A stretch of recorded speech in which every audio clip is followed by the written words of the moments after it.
Wheat stone थे कौन बेटा? पहले याद रख लीजिए, पहले व्हीट स्टोन ये इंग्लैंड के साइंटिस्ट थे। ठीक है, व्हीट स्टोन कौन है बेटा? ये इंग्लैंड के साइंटिस्ट हैं। कहाँ के हैं बेटा? इंग्लैंड के हैं। ये इंग्लैंड के साइंटिस्ट थे।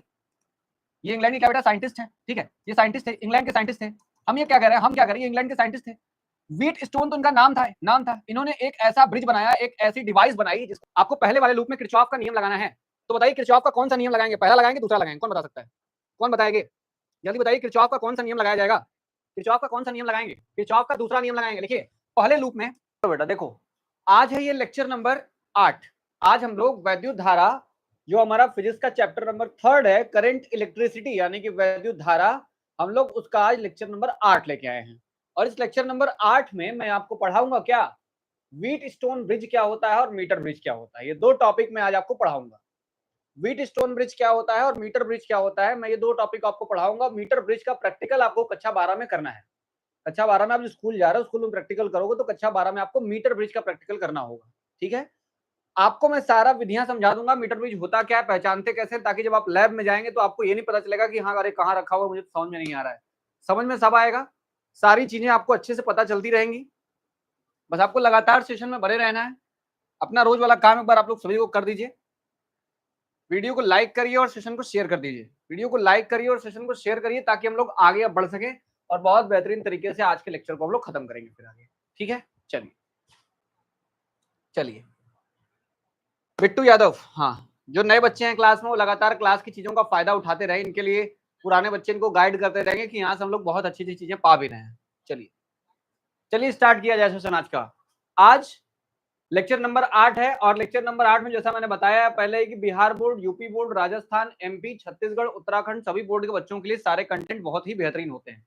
चलिए देखो बेटा, तुम्हारे सामने में आज एक स्ट्रक्चर लेके आया हूँ। ये स्ट्रक्चर तुमको जाना मुना सवाल वाला स्ट्रक्चर लग रहा होगा, लेकिन ये व्हीट स्टोन ब्रिज है।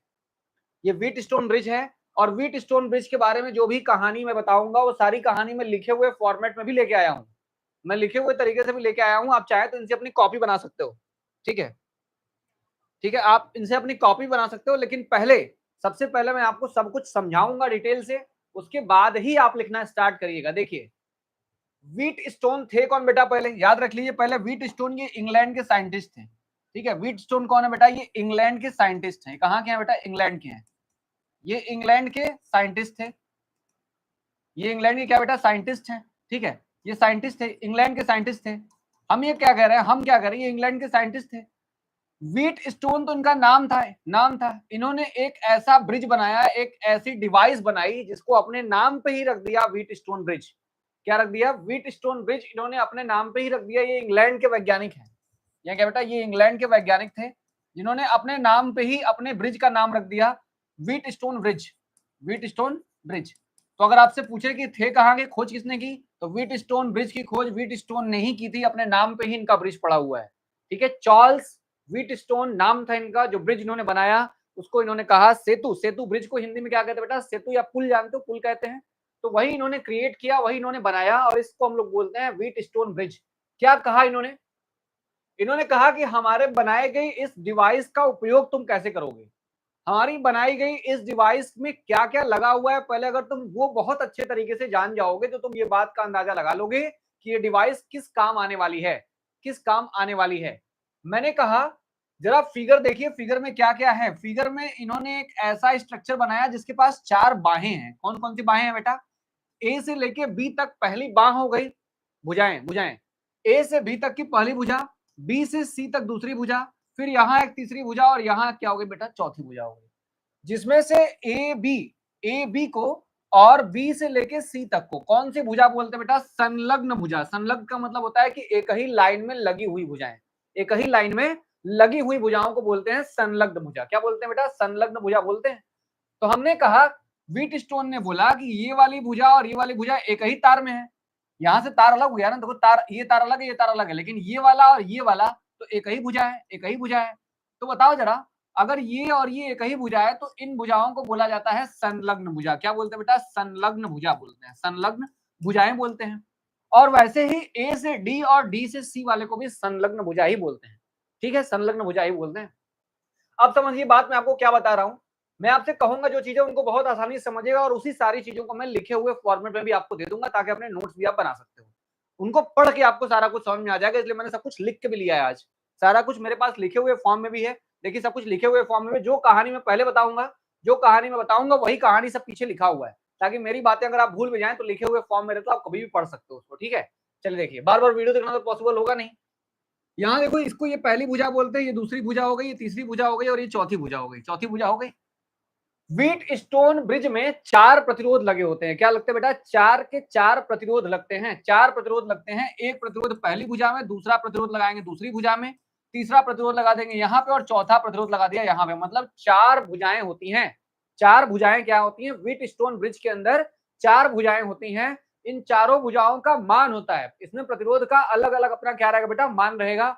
इसमें से एक रहेगा अज्ञात प्रतिरोध। क्या रहेगा? एक रहेगा अज्ञात प्रतिरोध। मतलब व्हीट स्टोन सेतु का इस्तेमाल करके तुम किसी अज्ञात प्रतिरोध की गणना कर सकते हो। अगर आपसे पूछा जाए कि व्हीट स्टोन ब्रिज का काम क्या है, व्हीट स्टोन ब्रिज का,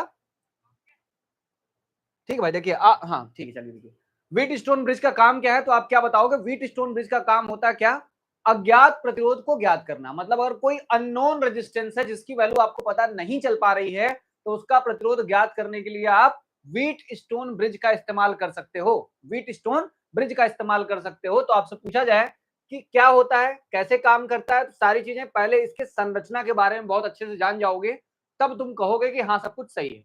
जो एग्जामिनर आपसे क्वेश्चन पूछेगा, मान लीजिए कक्षा 12 में आप वाइवा दे रहे हो, प्रैक्टिकल दोगे, एग्जामिनर बाहर से आएगा, कुछ क्वेश्चन आपसे करेगा। अगर आपको व्हीट स्टोन ब्रिज प्रैक्टिकल में मिला होगा और उससे अगर वो क्वेश्चन पूछेगा, तो जितनी चीजें मैं बता दूंगा, इससे बाहर कभी पूछ लेगा तो कहना, इससे बाहर कभी पूछ लेगा तो कहना। देखना, व्हीट स्टोन ब्रिज में 4 प्रतिरोध लगे होते हैं। चारों के चारों प्रतिरोध अलग अलग भुजाओं में लगे होते हैं, अलग अलग भुजाओं में लगे होते हैं। पी और क्यू को हम लोग संलग्न भुजा कहते हैं, और वैसे ही आर और एस वाले को भी क्या कहते हैं बेटा? संलग्न भुजाएं बोलते हैं। संलग्न भुजा है, सब आपस में लगी हुई भुजाएं हैं, तो संलग्न भुजाएं हैं।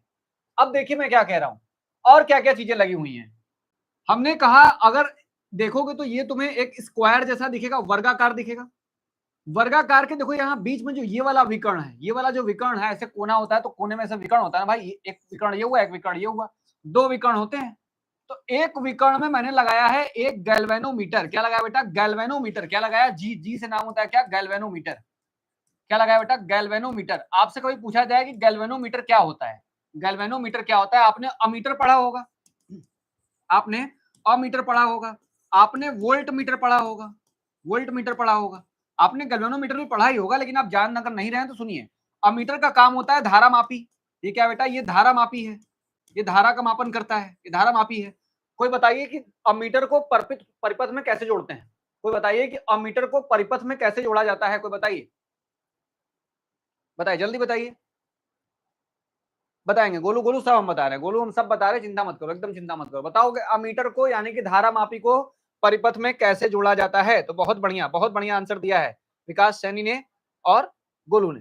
ठीक है, श्रेणी क्रम में, आनंद राज, हाँ श्रेणी क्रम में जोड़ा जाएगा। किसमें जोड़ा जाएगा बेटा? श्रेणी क्रम में। हमेशा किसमें जोड़ते हैं? श्रेणी क्रम में जोड़ते हैं, श्रेणी क्रम में। और वोल्ट मीटर क्या है बेटा? ये वोल्टेज नापता है, ये विभव मापी है। ये क्या है बेटा? ये विभव मापी है। ये क्या है? विभव मापी है। और विभव मापी को हमेशा सर्किट में कैसे जोड़ते हैं बेटा? समांतर में जोड़ते हैं। कैसे जोड़ते हैं? समांतर क्रम में जोड़ा जाता है। अब बताइए, अगर बहुत छोटा से छोटा करंट होगा, अगर बहुत छोटा से छोटा करंट हो जाएगा, तो धारा मापी उसका मापन नहीं कर पाएगा। धारा मापी उसका मापन नहीं कर पाएगा। अगर धारा मापी उसका मापन नहीं कर पाएगा तो उसका मापन करेगा कौन? गैल्वेनोमीटर। यानी गैल्वेनोमीटर ऐसी डिवाइस है, गैल्वेनोमीटर ऐसी डिवाइस है जो क्या कर सकती है? छोटे से छोटे करंट का मापन कर सकती है। अगर आपसे पूछा जाए गैल्वेनोमीटर क्या है, तो गैल्वेनोमीटर एक ऐसा डिवाइस है जो छोटे से छोटे करंट को भी क्या कर सकता है? मेजर कर सकता है, यानी कि नाप सकता है, इसलिए इसका नाम गैल्वेनोमीटर है। चलिए देखिए, हमने एक गैल्वेनोमीटर यहां बीच में लगा दिया है, एक गैल्वेनोमीटर हमने यहां बीच में लगा दिया है। काम क्या करता है? अगर कोई भी छोटा से छोटा करंट भी उससे अगर पास करेगा तो वो उसका मापन कर लेगा, कर लेगा। अब देखिए आगे, हमने आपको सर्किट में कुछ चीजें बता दी हैं कि व्हीट स्टोन ब्रिज में क्या क्या लगा होता है। तो क्या क्या देखा आपने? व्हीट स्टोन ब्रिज में 4 भुजाएं होती हैं। इन 4 भुजाओं में 4 अलग अलग प्रतिरोध लगे होते हैं। अब हम कह रहे हैं कि इनमें से एक रहेगा अज्ञात प्रतिरोध, एक निकालना रहेगा, एक का मान पता नहीं है। हमेशा एक अज्ञात प्रतिरोध का मान निकालने के लिए व्हीट स्टोन सेतु का इस्तेमाल किया जाता है। तो इसमें से कोई एक अज्ञात है, आगे बताऊंगा कौन सा अज्ञात है। देखिए सुनिए, बात बात सुनते रहिए। हमने कहा कि बी और डी जो विकर्ण बना रहे हैं, इन विकर्णों के बीच में एक गैल्वेनोमीटर लगा दिया ताकि वहां से कोई भी छोटा से छोटा करंट भी जाएगा तो ये उसको डिटेक्ट कर लेगा, मतलब पकड़ लेगा, बता देगा कि करंट जा रहा है। ठीक है, अब देखो क्या लगा है, और जो एक विकर्ण ए से सी वाले होते हैं, ए से सी, इनको कोनों को पकड़ के एक उनके बीच में क्या लगा दिया गया बेटा, वैद्युत वाहक बल प्रोड्यूस करने के लिए एक सेल लगा दिया। क्या लगा दिया गया है? एक सेल लगा दिया गया है।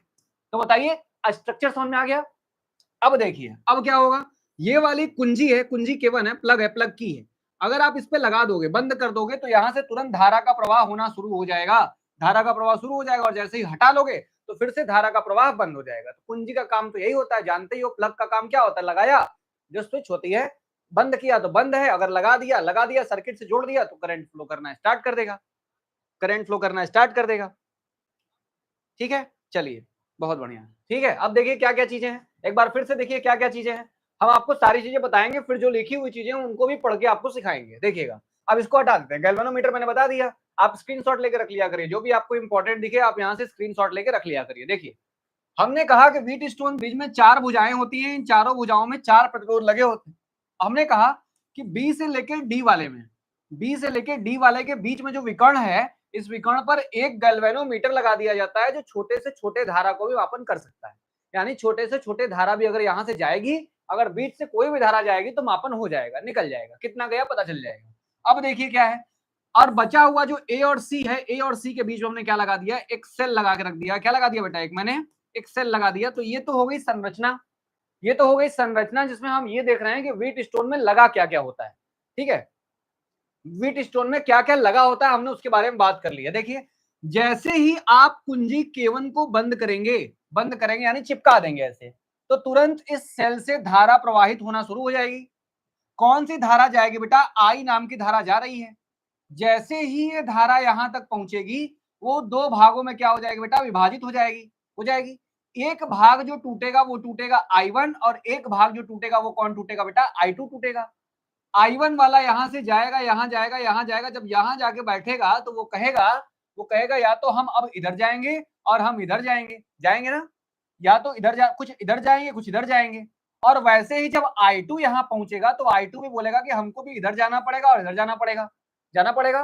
अब यहीं पे गेम शुरू होता है, अब यहीं पे गेम शुरू होता है, और हमको इस ब्रिज को क्या करना है, मतलब इस सेतु को क्या करना है बेटा, अब संतुलित करना है। क्या करना है, इस ब्रिज को क्या करना है, हमको संतुलित करना है। जब तक ब्रिज संतुलित नहीं होगा तब तक अज्ञात प्रतिरोध का मान नहीं निकलेगा। याद रखिए, जब तक ब्रिज संतुलित नहीं होगा तब तक अज्ञात प्रतिरोध का मान नहीं निकलेगा। और ब्रिज को संतुलित करते कैसे हैं, अब सुनिए बेटा, आपके पास P है, Q है, R है और S है ना, R और S, P Q R S, जिसमें से हम कह रहे हैं कि आपको दिए गए प्रतिरोधों के मान इस तरीके से एडजस्ट करने हैं, P Q R S के मान इस तरीके से एडजस्ट करने हैं ताकि गैल्वेनोमीटर में कोई भी विक्षेप ना हो।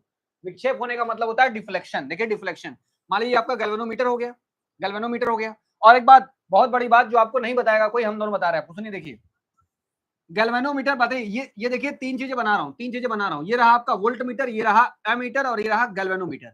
गैल्वेनोमीटर में जो इंडिकेशन होंगे वो मान लीजिए यहाँ शुरू हो रहा है, यहाँ 30 है, यहाँ मान लीजिए कि 25-30 है, घटते घटते 25 हो गया, फिर 20 हो गया, ऐसे घटते घटते घटते घटते यहाँ कितना होगा, जीरो होगा। और इधर के डायरेक्शन में भी कहां तक रहेगा बेटा, 30 तक रहेगा। मतलब जीरो कहां होता है, बीच में होता है। गैल्वेनोमीटर में जीरो कहां होता है, बीच में होता है। गैल्वेनोमीटर में जीरो कहां रहेगा, बीच में रहेगा। चलिए, आज आज माधुरी गौतम का बर्थडे है, बहुत बहुत जन्मदिन की बहुत बहुत आपको बधाइयां, जन्मदिन की बहुत बहुत आपको बधाई हो।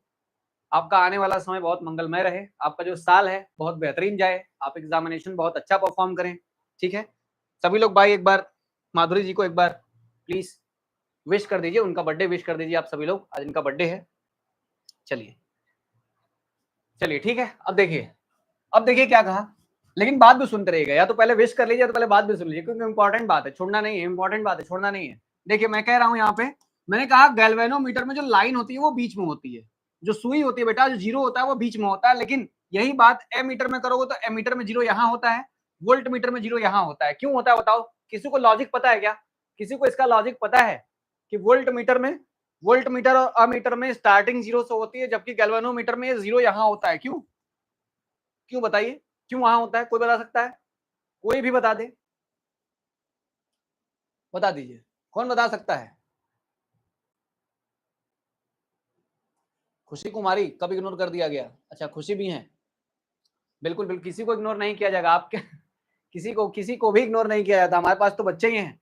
हमारे लिए तो आप ही लोग हैं ना, किसको इग्नोर किया जाएगा? किसी को इग्नोर नहीं किया जाएगा। अगर आप नए स्टूडेंट हैं खुशी, नए स्टूडेंट हैं तो पक्का जाइए, देखिए प्लेलिस्ट वगैरह हम लोगों ने बहुत अच्छे तरीके से चीज़ें कवर की हैं और हम लोग टोटली जो भी चीज़ें ला रहे हैं वो फ्री ऑफ कॉस्ट ला रहे हैं, किसी भी बैच वगैरह के थ्रू नहीं ला रहे हैं।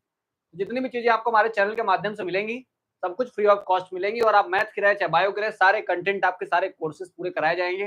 पेपर्स वगैरह के साथ सॉल्यूशन कराया जाएगा, तो बहुत ताबड़तोड़ तैयारी हमारे इस चैनल के माध्यम से आप करिए एग्जाम में। देखिए, देखो बेटा मैं बताता हूँ क्यों है। जो गैल्वेनोमीटर होता है, गैल्वेनोमीटर वो राइट साइड मतलब कि धारा को दोनों दिशाओं में माप सकता है, मतलब चाहे तो प्लस की दिशा में चाहे इधर की दिशा में। अगर धारा दोनों दिशाओं में बह रही है, मतलब कभी इधर और कभी इधर बह रही है, तो गैल्वेनोमीटर दोनों ही दिशाओं में नाप सकता है, दोनों ही दिशाओं में नाप सकता है। लेकिन अमीटर क्या करेगा?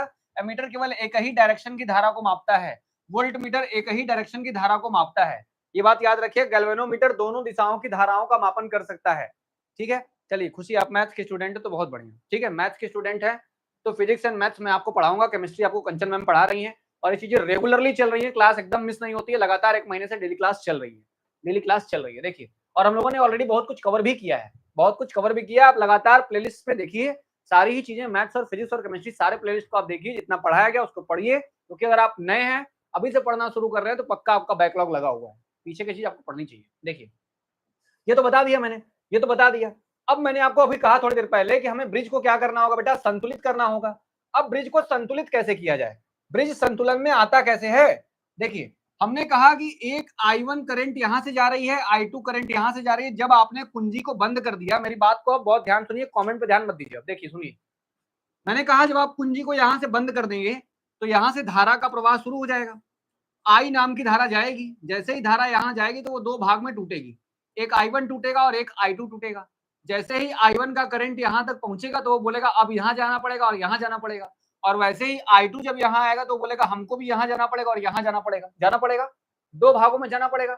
लेकिन अब आपको क्या करना है? अब यहीं पे आपको ब्रिज का संतुलन करना है। क्या करना है? ब्रिज का संतुलन करना है। अब यहीं पे आपको ब्रिज का संतुलन करना है। कैसे करते हैं?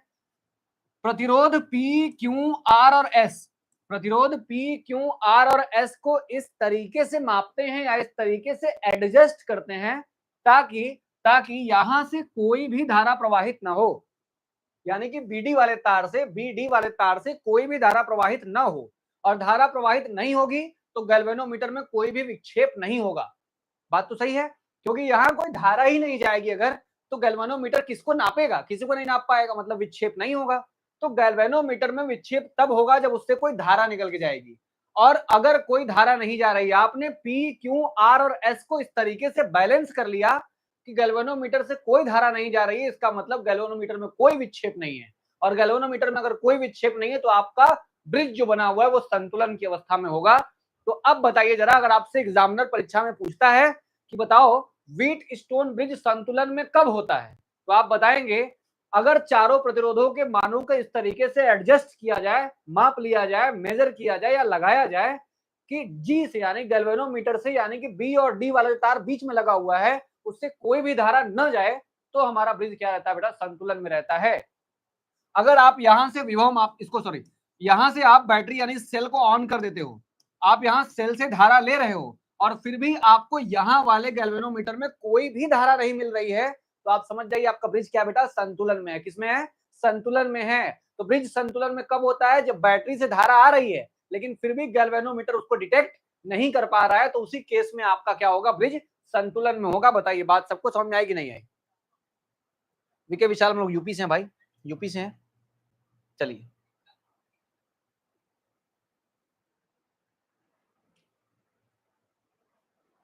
बताइए, ठीक है। बिल्कुल बिल्कुल बिल्कुल भाई भाई, देखो इसको भी बंद करोगे, ऐसा नहीं खोले रहोगे, इसको खोलना नहीं है। जब आप यहां से बंद करेंगे, यहां से बंद करेंगे तो इसको भी तो ऑफ करेंगे ना, इसको भी ऑफ करोगे। जब बैलेंस करते हैं ये K2 स्विच के बारे में नहीं बताया अभी। K2 स्विच क्या है? जब आप यहाँ वाले को पूरा बंद कर दोगे तभी तो धारा जाएगी। तो इसको बंद कर दो, इसको बंद कर दो, यहां से इसको बंद कर दो। अब देखो अगर ये भी बंद है, ये भी बंद है, तो ये बंद होगा तो धारा देगा, धारा देगा, और जैसे ही धारा यहां तक पहुंचेगी दो भाग में टूटेगी। लेकिन जैसे ही ये भी बंद होगा तो बोलेगा हम भी बंद है, मतलब क्लोज सर्किट है, बंद है। तो करंट आना चाहिए, लेकिन वो करंट नहीं आना चाहिए। उसी की जिम्मेदारी पी, क्यू, आर और एस की होती है कि आपको पी को, क्यू को, आर को और एस को इस तरीके से नापना है, इस तरीके से बैलेंस करना है ताकि जी से कोई भी धारा न जाए, कोई भी धारा न जाए। तो आप बोलेंगे आपका जो व्हीटस्टोन ब्रिज है यानी व्हीटस्टोन सेतु है वो बैलेंस की कंडीशन में है, बैलेंस की कंडीशन में है। अब बताइए किसी को बैलेंस वाली कंडीशन में दिक्कत है? किसी को बैलेंस वाली कंडीशन में दिक्कत है तो पूछिए। वीके विशाल, वीके विशाल, हाँ कह रहे बिहार बोर्ड के लिए नहीं। अरे भाई बिहार बोर्ड के लिए है, मैंने मेंशन किया हुआ है यहाँ पर, देखिए यहाँ लिखा हुआ है भाई, सबसे पहला टॉपिक बिहार लिखा हुआ है, उसके बाद यूपी बोर्ड लिखा हुआ है। बिहार और यूपी ये दोनों तो भाई स्पेशल केसेस है, इनके लिए सिलेबस रहता ही है। बच्चे यहाँ वाले थोड़े बहुत परेशान होते हैं, लेकिन ये दोनों तो सेम ही पढ़ते हैं ना, इनके लिए कहाँ कुछ अलग रहता है, इनके लिए कहाँ कुछ अलग रहता है। देखिए सुनिए, अब समझ में आई बात, स्ट्रक्चर पूरा समझ में आ गया, स्ट्रक्चर पूरा समझ में आया कि क्या करना होता है। हमारे पास चार भुजाएं होती हैं, चारों भुजाओं में क्या होता है बेटा, प्रतिरोध होते हैं। चार भुजाएं होती है, चारों भुजाओं में क्या होते हैं, प्रतिरोध होते हैं। नाम क्या होता है, पी, क्यू, आर और एस। नाम क्या होता है, पी, क्यू, आर और क्या होता है बेटा, एस होता है। अब देखिए मैंने कहा कि जब यहां से आप सेल लोगे, इसको आप बंद करोगे, बंद करोगे, यहां से कुंजी को बंद कर दोगे तो धारा जाएगी। जैसे ही धारा यहाँ पहुंचेगी दो भाग में टूटेगी और यहाँ आके धारा यहाँ भी जाना चाहेगी और यहाँ भी जाना चाहेगी। तो धारा को इसमें नहीं भेजना है, आपको वहीं करना है ब्रिज का संतुलन। आपको क्या करना है बेटा, ब्रिज का संतुलन करना है। और ब्रिज का संतुलन करने के लिए आपको पी को, क्यू को, आर को और एस को क्या करना होगा, बैलेंस करना होगा।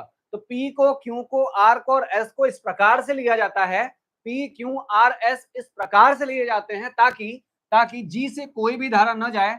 अगर पी, क्यू, आर, एस के मान लेने पर, कुछ मान लेने पर अगर जी से कोई भी विक्षेप नहीं होता है तो कहिएगा उस कंडीशन में आपका ब्रिज जो रहेगा वो बैलेंस कंडीशन में रहेगा, बैलेंस कंडीशन में रहेगा। और एक इक्वेशन है, एक समीकरण है जो कि व्हीटस्टोन के लिए बहुत ज्यादा फेमस है, बहुत ज्यादा फेमस है। क्या कहते हैं, कहते हैं कि जब संलग्न भुजाओं का अनुपात बराबर होता है, याद रखिए संलग्न भुजाओं का अनुपात क्या होगा बेटा, बराबर रहेगा। संलग्न भुजाओं का, संलग्न भुजाओं का अनुपात क्या होता है बेटा, बराबर होता है। संलग्न भुजाओं का अनुपात क्या होगा बेटा, बराबर रहना चाहिए। क्या होगा, बराबर होना चाहिए। मतलब देखिए संलग्न में कौन कौन है, संलग्न बताया था ना कि एक ही तार से लगे हुए लोग संलग्न होते हैं, एक ही तार से लगे हुए लोग संलग्न होते हैं। तो संलग्न में कौन कौन रहेगा, पी रहेगा और कौन रहेगा बेटा, क्यू रहेगा। तो पी बटे क्यू का अनुपात, पी बटे क्यू का अनुपात आर और एस के अनुपात के क्या होता है बेटा, बराबर होता है। मतलब यहां रहेगा आर बटे कितना होगा, एस होगा। तो पी बटे क्यू बराबर किसके होता है, आर बटे एस के बराबर होता है। यही हमारा व्हीटस्टोन ब्रिज के समीकरण का सूत्र होगा, यही होगा। ठीक है, पी बटे क्यू बराबर आर बटे कितना होता है, एस होता है। चलिए, अच्छा आदर्श बोल रहा है सर मेरा बैकलॉग लग गया, रिकॉर्डेड ही देखते हैं। चलिए कोई बात नहीं, रिकॉर्डेड देखिए लेकिन तेजी से देखिए, क्योंकि लाइव में रहेंगे, अगर लाइव में रहेंगे तो हमसे इंटरेक्शन बनेगा। ठीक है, रिकॉर्डेड तो फिर हम रिकॉर्डेड भी आपको दे सकते थे। सोचो बेटा अगर रिकॉर्डेड देना होता तो मेरे लिए तो ज्यादा इजी रहता, जब मेरा मन करता तब मैं रिकॉर्ड करके आपको देता। लेकिन लाइव में जो इंटरेक्शन हमारा आपका बनेगा, जो बॉन्डिंग हमारी आपकी होगी, वो लाइव में ही होती है, रिकॉर्डेड में नहीं होती है। ठीक है, इसलिए हम लोग रिकॉर्डेड प्रीफर करते हैं। इसलिए जिनका भी बैकलॉग है वो जल्दी जल्दी कवर करें, क्योंकि अब तो स्कूल वगैरह भी खुल गए हैं, स्कूल वगैरह भी खुल जाएंगे, आपको जाना पड़ जाएगा फिर। देखिए अब चलिए पूरी कहानी पढ़ते हैं इसकी, अब इसकी पूरी कहानी पढ़ते हैं। देखिए अच्छा बताइए अगर कोई धारा नहीं जाएगी, अच्छा बताइए बेटा, हमने कहा कि अगर ये ब्रिज बेटा संतुलन में है, हमने कहा कि ये जो ब्रिज है वो संतुलन में है। अच्छा अगर ब्रिज संतुलन में होगा तो इससे कोई भी धारा नहीं जाएगी, कोई धारा नहीं जाएगी। तो जो धारा ए से बी में जा रही थी अगर इधर नहीं जाएगी तो ये पूरी की पूरी धारा कहां जाएगी, यहां जाएगी। तो देखो जो I1 धारा यहां थी वही I1 धारा यहां भी है। इसका मतलब अगर ब्रिज संतुलन में होगा, अगर ब्रिज संतुलन में होगा तो जी से कोई भी धारा नहीं जाएगी, सारी धारा ए से बी में वही धारा होगी जो बी से सी में है। और यहां भी देखिए I2 नाम की धारा इधर जा रही है, ए से बी के अंदर, ए से डी के अंदर I2 धारा जा रही है, वही धारा डी से सी के अंदर भी I2 जाएगी अगर ब्रिज संतुलन में होगा तब, अगर ब्रिज संतुलन में होगा तब। ठीक है बात, अब समझ गए। चलो फिगर वगैरह बना लेना, फिगर बनाना, क्योंकि एग्जाम में व्हीटस्टोन ब्रिज आता है, एग्जाम में व्हीटस्टोन ब्रिज या मीटर ब्रिज में से कोई एक आएगा, देख लीजिएगा आता है एग्जाम में। ठीक है, कई बार सिलेबस में बाहर निकाल दिया है, कहीं जगह ऐसा भी है कि सिलेबस का पार्ट नहीं है, लेकिन व्हीटस्टोन ब्रिज आपको पढ़ना है, सवाल बहुत आते हैं इस पे, सवाल बहुत आते हैं। देखिए देखिए अब पूरी कहानी पे आते हैं, अब आते हैं पूरी कहानी पे। क्या है बेटा, कहानी जैसे जैसे मैंने बताई वैसे वैसे आप पढ़ते रहिए, सब कुछ आपको डीपली समझ में आएगा। इंग्लैंड के वैज्ञानिक प्रोफेसर व्हीटस्टोन ने प्रतिरोधों की एक विशेष व्यवस्था का आविष्कार किया। विशेष व्यवस्था का मतलब बताया ना कि चार ब्रांच में लगाया। व्हीटस्टोन ब्रिज क्या है, चार ब्रांच में लगाया गया, चार भुजाओं में लगाया गया, पूरा एक व्यवस्था है जिसके द्वारा किसी चालक का प्रतिरोध निकाला जा सकता है। क्या कर सकते हैं? चालक का प्रतिरोध निकाल सकते हो। जो अज्ञात रहता है उसका प्रतिरोध निकाला जा सकता है, निकाला जा सकता है। इस व्यवस्था को क्या बोलते हैं बेटा? व्हीट स्टोन सेतु कहते हैं। क्या बोलते हैं? इस व्यवस्था को क्या बोलते हैं? व्हीट स्टोन सेतु कहते हैं। इसमें 4 प्रतिरोधों को श्रेणी क्रम में जोड़कर एक चतुर्भुज बनाते हैं। क्या बनाया? देखिए 4 प्रतिरोध हैं, 4 हैं, ऐसे ऐसे ऐसे और ऐसे जोड़ दिया, जोड़ दिया, तो ये क्या हो गया बेटा? एक चतुर्भुज के रूप का हो गया, चतुर्भुज के रूप का हो गया। इस चतुर्भुज के एक विकर्ण में एक धारामापी, धारामापी का मतलब गैल्वेनोमीटर, ठीक है। बच्चे कहते हैं जी एमीटर है सर। भाई गैल्वेनोमीटर, गैल्वेनोमीटर दोनों माप सकता है, गैल्वेनोमीटर दोनों नाप सकता है, वोल्टेज भी नाप सकता है और धारा भी नाप सकता है। तो गैल्वेनोमीटर को हम लोग वोल्ट मीटर बना सकते हैं और धारामापी या विभवमापी कुछ बना सकते हो, ठीक है। इसलिए मैंने कहा कि यहाँ क्या लगाएंगे? धारामापी लगाएंगे और दूसरे वाले विकर्ण में एक सेल जोड़ देते हैं। क्या जोड़ते हैं बेटा? सेल जोड़ देते हैं। देखो यहाँ पे हमने कहा ना, यहाँ पे हमने कहा क्या बताया आपको? देखिए क्या बताया मैंने कि एक वाले विकर्ण में, एक विकर्ण में क्या जोड़ देंगे बेटा? एक विकर्ण में क्या जोड़ेंगे? धारामापी जी जोड़ देंगे और एक विकर्ण जो ए से सी है इसके बीच में क्या जोड़ देंगे? एक सेल जोड़ देंगे जिसका नाम क्या होगा बेटा? ई होगा, एक सेल ई होगा। अब यदि चतुर्भुज की चारों भुजाओं के प्रतिरोधों को, अब यदि चतुर्भुज के चारों भुजाओं के प्रतिरोधों को, मतलब बताया ना, चारों भुजाओं के प्रतिरोधों को इस प्रकार समायोजित किया जाए, मतलब इस प्रकार एडजस्ट किया जाए, इस प्रकार एडजस्ट किया जाए कि सेल द्वारा सेतु में वैद्युत धारा, सेल द्वारा सेतु में वैद्युत धारा प्रवाहित करने पर धारा मापी में कोई विक्षेप ना हो। मतलब सेल से धारा आए, यानी कि सेल से धारा आएगी, सेल से तो धारा आएगी, लेकिन ये इस तरीके से एडजस्ट किए गए हैं, इनका मान इस तरीके से लिया गया है ताकि इसमें से जाने पर यहाँ कोई भी विक्षेप नहीं है। मतलब जो यहाँ लगी हुई सुई है वो एकदम नहीं हिल रही है। विक्षेप होने का मतलब होता है सुई का डिफ्लेक्शन होना चाहिए ऐसे ऐसे, लेकिन सेल से धारा आ रही है तब भी इसका डिफ्लेक्शन नहीं हो रहा, जहां था वहीं रुका हुआ है। इसका मतलब उसको कोई करंट नहीं मिल रही है, और अगर कोई करंट उसको नहीं मिल रही है इसका सिंपल मतलब है कि हमारा ब्रिज जो होगा वो संतुलन की अवस्था में होगा। इसमें रहेगा बेटा? संतुलन की अवस्था में रहेगा। देखिए धारा मापी में तो कोई विक्षेप ना हो तो सेतु को संतुलित अवस्था में कहा जाता है। क्या बोलते हैं? सेतु को संतुलित अवस्था में कहा जाता है। बताइए इस लाइन में कहीं आपको कोई दिक्कत है? बताइए। हाँ, शाहजाद सालमनी, बिल्कुल क्लास डेली होती है, बिल्कुल। जो भी नए बच्चे हैं, जो लोग नए बच्चे हैं उनसे उनसे मैं हमेशा यही कहता हूँ, क्लास डेली है, क्लास डेली होती है। 3 बजे आपको फिजिक्स की क्लास मिलती है, 7:30 बजे आपको मैथ्स मिलेगी और 5 बजे आपको डेली केमिस्ट्री क्लास मिल रही है। डेली केमिस्ट्री क्लासेस आपको मिल रही हैं, चिंता मत करिए। चलिए बता दीजिए इस लाइन में, नहीं केमिस्ट्री मैंने पढ़ा था, केमिस्ट्री मैम पढ़ाती हैं, ठीक है। ये थर्ड चैप्टर चल रहा है कंचन, ये थर्ड चैप्टर चल रहा है, थर्ड चैप्टर है वैद्युत धारा। और एक बात आप सभी के लिए बता दूं कि थर्ड चैप्टर में वैद्युत धारा में आज ये आखिरी है, आज ये आखिरी है वैद्युत धारा में। इसके बाद बस सवाल बचेंगे वैद्युत धारा के। तो आज वैद्युत धारा की पूरी थ्योरी खत्म हो जाएगी, पूरी थ्योरी वैद्युत धारा की आज खत्म है। ये मान लीजिए कि आज पूरा का पूरा थ्योरी खत्म कर दूंगा, वैद्युत धारा जो तीसरा चैप्टर है आपका, थ्योरी खत्म, थ्योरी खत्म तो खाली सवाल बचेंगे, सवाल लगा लिए जाएंगे, न्यूमेरिकल लगा लेंगे, तीसरा चैप्टर खल्लास, ठीक है। बचेगा फिर चौथा चैप्टर, उड़ाएंगे फिर उसको, उड़ाएंगे तब उसको, ठीक है। चलिए चलिए तीसरा आपका चैप्टर है। इस लाइन में कहीं किसी को कोई दिक्कत नहीं है। इंग्लैंड के वैज्ञानिक प्रोफेसर व्हीट स्टोन ने प्रतिरोधों की एक विशेष व्यवस्था का निर्माण किया जिसके द्वारा किसी भी चालक का क्या निकालते हैं बेटा? प्रतिरोध। क्या निकालते हैं? चालक का प्रतिरोध ज्ञात किया जाता है। इस व्यवस्था को हम लोग व्हीट स्टोन सेतु कहते हैं। क्या कहते हैं? व्हीट स्टोन सेतु कहते हैं। इसमें 4 प्रतिरोधों को श्रेणी क्रम में जोड़कर एक चतुर्भुज बनाया जाता है। इस चतुर्भुज के एक विकर्ण में धारा मापी लगाते हैं, बीच में धारा मापी लगाते हैं और दूसरे वाले विकर्ण में सेल जोड़ देते हैं, बैटरी जोड़ देते हैं। अब यदि चतुर्भुज के चारों भुजाओं के प्रतिरोधों को इस प्रकार से समायोजित कर लिया जाए कि सेल द्वारा सेतु में धारा आए लेकिन धारा मापी में कोई विक्षेप ना हो, तो सेतु को क्या बोलते हैं बेटा? बैलेंस कंडीशन में बोलते हैं, मतलब संतुलित अवस्था में कहा जाता है। चलिए देखिए आगे, आगे क्या है? इस दशा में यानी कि इस कंडीशन में चतुर्भुज की किन्हीं दो संलग्न भुजाओं के प्रतिरोधों का अनुपात, किन्हीं दो संलग्न, संलग्न का मतलब हमेशा मैंने क्या बताया? संलग्न का मतलब होता है एक ही तार में लगे हुए, संलग्न का मतलब एक ही साथ लगे हुए, संलग्न एक ही साथ लगे हुए तार ये और ये हैं। इनकी भुजाओं का रेशियो यानी कि क्या बेटा? P बटे Q। अब बराबर रहेगा दूसरा वाला कौन सा? R और कौन सा रहेगा? S रहेगा। तो P बटे Q बराबर क्या रहता है? R बटे S रहता है। यही बात यहाँ बोली गई है। देखिए इस दशा में चतुर्भुज की किन्हीं दो संलग्न भुजाओं के प्रतिरोधों का अनुपात शेष दो संलग्न भुजाओं में लगे प्रतिरोधों के अनुपात के क्या होता है? बराबर होता है। यही हमारा व्हीट स्टोन ब्रिज का बहुत इंपॉर्टेंट लाइन है। यही हमारे व्हीट स्टोन ब्रिज का बहुत इंपॉर्टेंट लाइन है कि इस दशा में चतुर्भुज की किन्हीं दो संलग्न भुजाओं के प्रतिरोधों का जो अनुपात रहता है वो शेष दो संलग्न भुजाओं में लगे प्रतिरोधों के अनुपात के बराबर होता है। देखिए चित्र में मैंने आपको क्या दिखाया था, चित्र में आपको मैंने चार प्रतिरोध P, Q, R और क्या दिखाया बेटा, S दिखाया था। चार प्रतिरोध क्या दिखाया था, P, Q, R और S दिखाया था। चतुर्भुज ABCD की चार भुजाओं के जो रूप में जुड़े हुए हैं, बताया था मैंने, चतुर्भुज में जुड़े हुए हैं। देखिए P, Q, R, S चतुर्भुज के अंदर जुड़े हुए हैं, चतुर्भुज के अंदर जुड़े हुए हैं। बिंदुओं B और D के बीच में एक सुग्राही धारामापी, सुग्राही का मतलब होता है बेटा, सुग्राही का मतलब होता है बहुत ज्यादा सेंसिटिव, बहुत ज्यादा सेंसिटिव मतलब ऐसा नहीं करंट आएगा तो बैठ कर सोया रहेगा ऐसे कि आए करंट देख लेते हैं, आने दो करंट देख लेंगे, अरे रुको मन नहीं है मेजर करने का, अभी ऐसा नहीं है। धारामापी ऐसा है करंट आया और फट से आंख खुली तुरंत नाप लेगा, अच्छा अच्छा करंट आ रहा है, करंट आ रहा है, करंट आ रहा है, ऐसा कुछ है। ठीक है, सुग्राही का मतलब होता है बहुत ज्यादा सेंसिटिव है, वो बहुत ज्यादा सेंसिटिव है। ठीक है, तुरंत नाप लेगा कि कितना हमारा धारा आएगा, तुरंत नाप लेगा। तो बी और डी के बीच में, बी और डी के बीच में क्या है बेटा, बी और डी के बीच में एक सुग्राही धारामापी लगाया गया है, धारामापी लगाया गया है। और क्या है, बिंदुओं बिंदुओं ए और सी के बीच में एक वैद्युत सेल लगा हुआ है। क्या लगा, वैद्युत सेल लगा हुआ है, देख लीजिए वैद्युत सेल लगा हुआ है। देखिए बी और ए और सी के बीच में क्या लगा हुआ है, एक वैद्युत सेल लगा हुआ है, एक वैद्युत क्या लगा बेटा, सेल लगा हुआ है। ठीक है, ठीक है, चलिए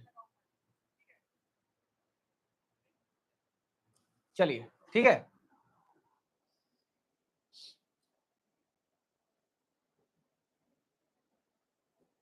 हाँ तो किस बोर्ड से हैं, देखिए किस बोर्ड से हैं, तो ये सभी के लिए है, ये सभी के लिए, जैसा मैंने बताया हुआ है, जैसा मैंने बताया कि बिहार के लिए, एमपी के लिए, यूपी के लिए, राजस्थान के लिए, छत्तीसगढ़ के लिए, उत्तराखंड के लिए, सबके लिए है, सबके लिए है। जो लोग हिंदी मीडियम से पढ़ रहे हैं सबके लिए हमारे चैनल से बहुत अच्छा कंटेंट आपको मिलेगा। देखिए यहाँ लिखिए केवन, यहाँ केवन, केवन और केटू दो कुंजियां हैं। क्या बेटा, केवन और केटू क्या बेटा, दो कुंजियां हैं, ये दो कुंजी हैं। कुंजी का मतलब होता है बेटा की होता है, यहाँ की देखो ऐसे होता है, ऐसे होता है, ये तार कनेक्शन में होता है, ये ऐसे लगा होता है, ऐसे लगा होता है। अगर आप इसको टच करा दोगे, बंद कर दोगे ऐसे, तो धारा का प्रवाह शुरू हो जाएगा, धारा का प्रवाह शुरू हो जाएगा। और अगर हटा लोगे तो धारा का प्रवाह फिर नहीं होगा। तो दो कुंजी केवन और केटू लगे हुए हैं, देखिए दो कुंजी लगे हुए हैं, केवन लगा हुआ है, केटू लगा हुआ है। ठीक है, दो कुंजी केवन और केटू लगे हुए हैं, केवन केटू लगे हुए हैं। जब कुंजी केवन को दबाकर वैद्युत सेल से धारा प्रवाहित की जाती है तो बिंदु ए पर यह धारा दो भागों में बढ़ जाती है। देखिए जरा है कि नहीं है, देखिए मैंने कहा ना, केवन कुंजी को दबाओगे, जब बंद करोगे इसको तो यहां से धारा आएगी, और जैसे ही धारा आएगी बिंदु ए तक पहुंचेगी तो ये दो भागों में क्या हो जाएगी बेटा, बट जाएगी, ये धारा क्या हो जाएगी, दो भागों में बट जाएगी। तो बताइए जरा सही है कि नहीं है, बताइए। हाँ बिल्कुल देंगे, इंग्लिश और हिंदी की क्लासेस भी मिलेंगी खुशी, इंग्लिश और हिंदी की क्लास भी मिलेगी, हम लोग लगातार उसी पे काम कर रहे हैं, हम लोग उसी पे काम कर रहे हैं। ये सारी चीजें तो फ्लो में चली रही हैं, ये सारी चीजें तो फ्लो में चल रही हैं। बाकी अदर जो सब्जेक्ट हमारे बच्चे, हम उनको भी फ्लो में लाना चाहते हैं, हम लोग उसी पे काम कर रहे हैं। और बस चंद दिनों की बात है, आ जाएंगे, चंद दिनों की बात है, वो आ जाएंगे। ठीक है, चलिए चलिए देखिए, अब बताइए इस लाइन में किसी को दिक्कत आई, बताइए इस लास्ट वाली लाइन में किसी को दिक्कत है। कुंजी केवन को दबाकर वैद्युत सेल से धारा प्रवाहित की जाती है तो बिंदु ए पर यह धारा दो भागों में बढ़ जाती है। देखिए बिंदु ए पर जब पहुंचेगी तो ये दो भागों में क्या हो जाएगी बेटा, बढ़ जाएगी। तो बताइए, हाँ बिल्कुल, हाँ सलमनी, हाँ बिल्कुल, पूरे ईयर यूट्यूब पे ही क्लास रहेगी, पूरे ईयर यूट्यूब पे रहेगी। हम लोग कोई बैच ऑफर नहीं करते हैं, हम लोग कोई बैच ऑफर नहीं करते, हम लोग पूरे यूट्यूब पे ही क्लास लेते हैं, सारी क्लासेस यूट्यूब पे ही रहेंगी, पूरी की पूरी तैयारी यूट्यूब पे ही होगी, पूरी तैयारी यूट्यूब पे ही। बस आपको क्या करना है, आपको हमारी चीजें, बस एक फीस आपसे हम मांगते हैं हमेशा, एक ही हमारी फीस है कि आपको चैनल से लगातार बने रहना है, ज्यादा से ज्यादा लोगों को ये बातें बतानी है, शेयर करना है हमारे चैनल को, बस हमारी और कोई फीस आपसे नहीं है, हमारी और कोई फीस आपसे नहीं है। चलिए ठीक है, चलिए बहुत बढ़िया, बहुत बहुत धन्यवाद रोहित आपका।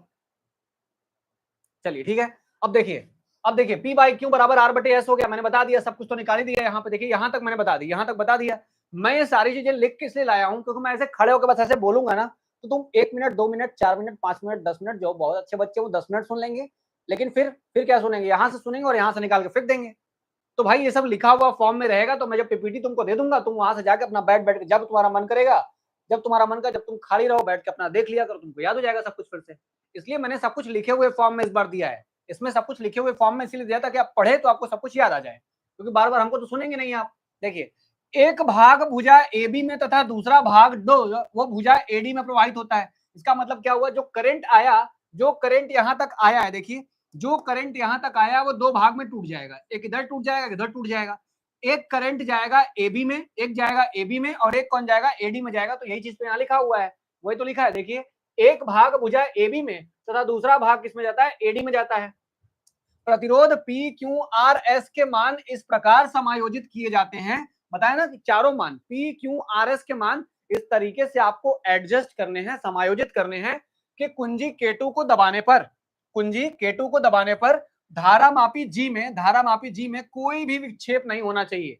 इसका मतलब ये है, देखिए भाई कौन पूछ रहा था ना कुंजी K2 के बारे में, K2 के बारे में कौन पूछ रहा, देखो हम ये कह रहे हैं कि जैसे ही आप इसको प्रेस कर दोगे, इसको बंद कर दोगे, धारा यहां से जाने लगेगी और धारा यहां तक जाएगी, दो भाग में टूट जाएगी। अगर इसको बंद कर दोगे तो इसका भी सर्किट पूरा बंद हो जाएगा, तार बन जाएगा। धारा इसमें जानी चाहिए थी, लेकिन P को, Q को, R को और S को इस प्रकार लेना है, इस प्रकार एडजस्ट करना है ताकि हमारी धारा इसमें कोई जाए ही ना, मतलब उसमें कोई भी विक्षेप नहीं होना चाहिए। किसको दबाने पे, K2 कुंजी बंद कर दे तब भी कोई धारा नहीं जानी चाहिए। ठीक है, K2 कुंजी बंद करने पर भी कोई धारा नहीं जानी चाहिए। चलिए ठीक, लिखना गोलू, देखो इसे छांट बांट के लिखना भाई, हमने इतना पूरा तुम्हारे नॉलेज के लिए दिया है, इतना पूरे नॉलेज के लिए दिया है। आप इसको छांटिए, जो लाइन आपको लिखने का मन नहीं कर रहा आप उसको छोटा लिख सकते हो तो आप छोटा लिखो, आप छोटा लिख सकते हो, छोटा लिखो। ये सारी चीजें पूरे नॉलेज के लिए है, ये प्योर नॉलेज की चीज है। आप इसको पढ़ोगे तो आपको पूरा पता चल जाएगा। अब आप अपने शब्दों में उसको बना के जो लाइन मिस करना चाहते हो लाइन मिस करके तब लिखो। ठीक है, चलिए बस ठीक है। जो भी बच्चे हैं, जो भी बच्चे नए हैं वो लगातार चैनल से बने रहें, चैनल सब्सक्राइब करके रखिए ताकि आपको वीडियोस का नोटिफिकेशन मिले। कई बच्चों को ऐसा होता है कि नोटिफिकेशन नहीं आता तो वो लोग सब्सक्राइब करके नहीं रखोगे तो क्लास स्टार्ट हो जाएगी और नोटिफिकेशन आपको नहीं मिलेंगे। ठीक, चलिए देखिए सलमानी, देखिए ऊपर आपको लिंक दिया गया है, ऊपर आपको लिंक दिया गया है पीडीएफ नोट्स के लिए। जो बच्चे परेशान हैं वो देखिए ऊपर आपको टेलीग्राम का लिंक दिया गया पिन करके, टेलीग्राम का लिंक आपको ऊपर पिन करके दिया गया पीडीएफ नोट्स के लिए। वहां से आप टेलीग्राम ज्वाइन कर लीजिए, वहीं से आपको सारे नोट्स जस्ट क्लास के बाद ही मिल जाते हैं, क्लास के बाद ही तो नोट्स मिलते हैं वहां से। चलिए चलिए ठीक है, अब देखिए आगे क्या बोला गया, आगे क्या बोला गया, कोई विक्षेप ना हो। स्पष्ट है कि इस दशा में विकर्ण बीडी में कोई धारा प्रवाहित नहीं होगी। अगर कोई भी विक्षेप नहीं हो रहा है, बताओ ऐसे है, ऐसे है, और उस तरीके से कोई सुई नहीं इधर जा रही, नहीं इधर जा रही, सुई नहीं इधर जा रही, नहीं इधर जा रही, इसका मतलब कोई करंट नहीं आ रहा है। उसको क्या कुछ कुछ नशा थोड़े उसको कि अपने मन इधर उधर करने लगेगा, उधर उधर तब करेगा जब उसको धारा मिलेगी। वो तो ऐसे ही रहेगा बस, धारा मिलेगी तो ऐसे जाएगा, ऐसे जाएगा, धारा मिलेगी तभी तो करेगा, वरना करेगा ही नहीं। यानी धारा नहीं मिलेगी तो वैसे ही बना रहेगा। और कोई विक्षेप नहीं हो रहा है इसका मतलब कोई भी धारा नहीं जा रही है। और कोई धारा न जाने का क्या मतलब हुआ बताइए। अगर हम कह रहे हैं, अगर हम कह रहे हैं कि यहाँ कोई धारा नहीं आ रही है, अगर हम कह रहे हैं कि यहाँ वाले में कोई धारा नहीं है, तो जो धारा यहाँ जाएगी वही धारा यहाँ चली जाएगी। मतलब जो I1 AB में है वही I1 B से लेके C में भी होगा। होगा कि नहीं होगा, देखो वही बात लिखा हुआ है, वही लिखा है। स्पष्ट है कि इस दशा में विकर्ण में कोई भी धारा प्रवाहित नहीं होगी। अतः अतः भुजा BC में, भुजा B से C में, किसमें बेटा, BC में, कहाँ है, यहाँ से यहाँ में, भुजा BC में वही धारा I1 प्रवाहित होगी जो भुजा AB में हो रही थी। और भुजा D से C में, किसमें बेटा, D से C में, कहाँ है D से C, देखो यहाँ है, D से C में वही करंट जाएगा I2 जो पहले से A से कहाँ आ रहा था, D में आ रहा था। बताओ सही है कि नहीं, A से D में जो आ रहा था वही धारा I2 जाएगी जो भुजा AD में पहले से आ रही थी। यानी कुंजी K2 को दबाने पर भुजा BD में धारा प्रवाहित नहीं होती, भुजा BD में धारा प्रवाहित नहीं होती है। बताइए सही है कि नहीं है, बताइए सही है ना, ठीक है। ये कुंजी K2 को दबाने पर भुजा BD में कोई भी धारा प्रवाहित नहीं होगी। यानी हमने कहा कि ब्रिज हमारा क्या बेटा, बैलेंस कंडीशन में, जो सेतु है, जो सेतु हमने बनाया वो पूरी तरीके से बैलेंस कंडीशन में है, इसलिए हमारे जी से कोई भी धारा प्रवाहित नहीं हो रही है। ठीक है, चलिए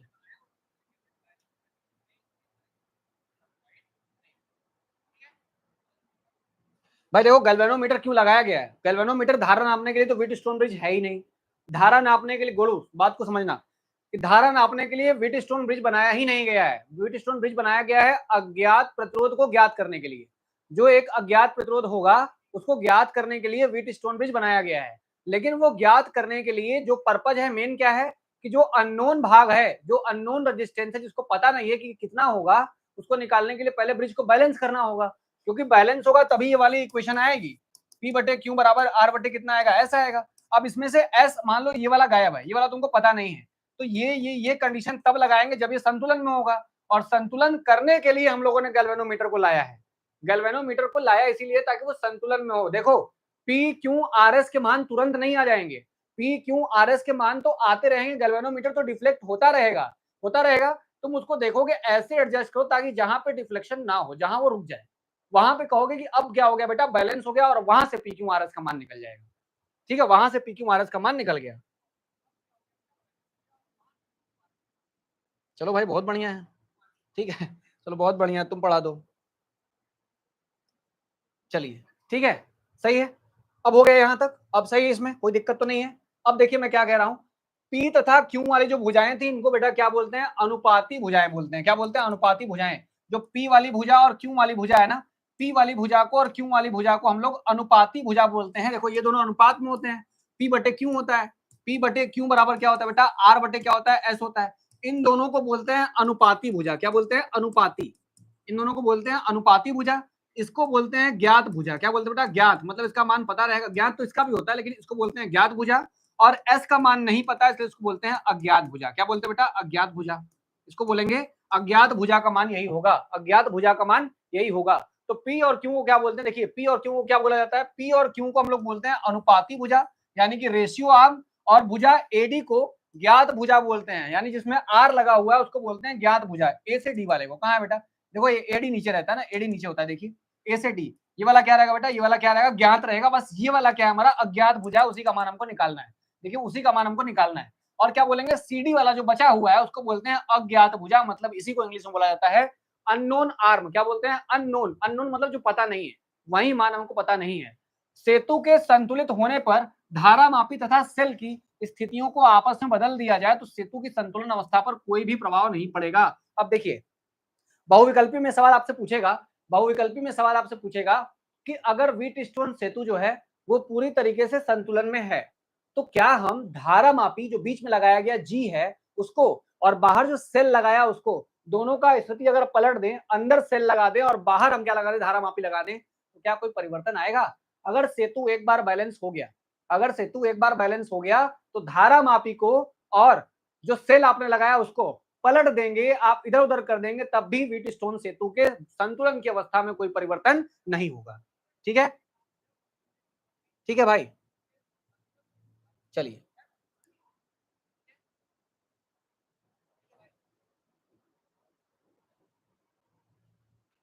ठीक है, कोई दिक्कत तो नहीं है, बता दीजिए, बाकी लोग बताइए कोई दिक्कत है, कोई दिक्कत है, इतनी लाइन में किसी को कोई दिक्कत हो तो बता सकते हैं, पूछ सकते हैं आप, कोई भी दिक्कत हो तो आप पूछिए।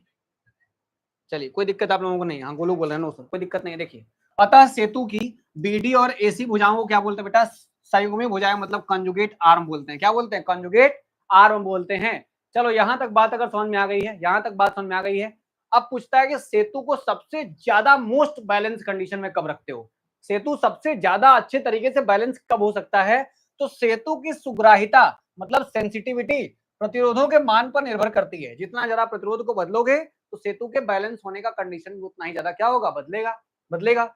सेतु उस समय सबसे अधिक सुग्राही होता है, सबसे अधिक सेंसिटिव या सबसे अच्छा तब बनेगा सेतु, सबसे अच्छा सेतु तब बनता है जब चारों प्रतिरोध एक ही कोटि के होते हैं, मतलब सब के सब क्या रहेंगे बेटा, बराबर रहेंगे। अगर पी क्यू आर एस सबके मान क्या हो गए, बराबर हो गए, तो सेतु सबसे अधिक संतुलन की अवस्था में होगा। व्हीटस्टोन सेतु के सिद्धांत के उपयोग जो होते हैं, कैसे उपयोग कर सकते हो बेटा, दो उपयोग आते हैं। अगर आपसे कोई पूछे तो ये वाला देखो, ये तो पढ़ना ही नहीं है, अब आगे चला गया हायर एजुकेशन में। Post office box, post office box. एक दूसरा आपको पढ़ना है जो मैं आज ही पढ़ाऊंगा, कौन है बेटा, मीटर ब्रिज। कौन सा है, मीटर ब्रिज, जिसे हम लोग मीटर सेतु के नाम से भी जानते हैं। पढ़ लीजिए क्या लिखा हुआ है, सेतु की सुग्राहिता प्रतिरोधों के मान पर निर्भर करती है, यानी कितना अच्छा बनेगा ये किस पर डिपेंड करता है बेटा, जो प्रतिरोध है पी क्यू आर एस है उन्हीं पर डिपेंड करता है। ठीक है, मान पर निर्भर करता है। सेतु उस समय सबसे अधिक सुग्राही होता है, मतलब सबसे बढ़िया सेतु तब बनता है जब चारों प्रतिरोध एक ही कोटि के होते हैं, मतलब एक ही ऑर्डर के रहेंगे, तो उस समय सबसे बढ़िया सेतु बन के निकलता है। ठीक है, चलिए। अरे शुभम कब पूछ दिए भाई, तुम कब पूछ दिए क्वेश्चन। ओके भाई, बहुत लोग जवाब कर रहे हैं, जवाब सवाल चल रहा है बहुत ज्यादा, कोई इग्नोर नहीं हो रहा है, चिंता मत करो, कोई इग्नोर नहीं हो रहा है। ठीक है सर, जब K1 को चालू करेंगे तब K2 को चालू करना पड़ेगा। बिल्कुल भाई, देखो अगर K1 को चालू कर दोगे, अगर यहाँ से K1 चालू हो जाएगा, अगर यहाँ से K1 को चालू कर दोगे, K1 चालू हो गया तो धारा जाना स्टार्ट हो जाएगा। और ये धारा जाएगा जब, तो यहाँ से अगर इसको बंद करोगे तभी तो देखोगे ना इससे विक्षेप हो रहा है कि नहीं हो रहा है। अगर ये खुला रहेगा तब तो होगा ही नहीं, खुला रहेगा तो कैसे होगा भाई, तार बीच में से टूटा हुआ है तो कैसे धारा नाप सकता है ये। तो K2 को बंद करोगे, इसको बंद करोगे तो आपको K2 को भी क्या करना होगा, बंद करना होगा। और बंद करके धारा नापोगे तो बीच में जीरो आना चाहिए, यानी कोई डिफ्लेक्शन बीच में नहीं होना चाहिए। ठीक है, चलिए अब सही है, चलो चलो ठीक है, अब देखते हैं आगे।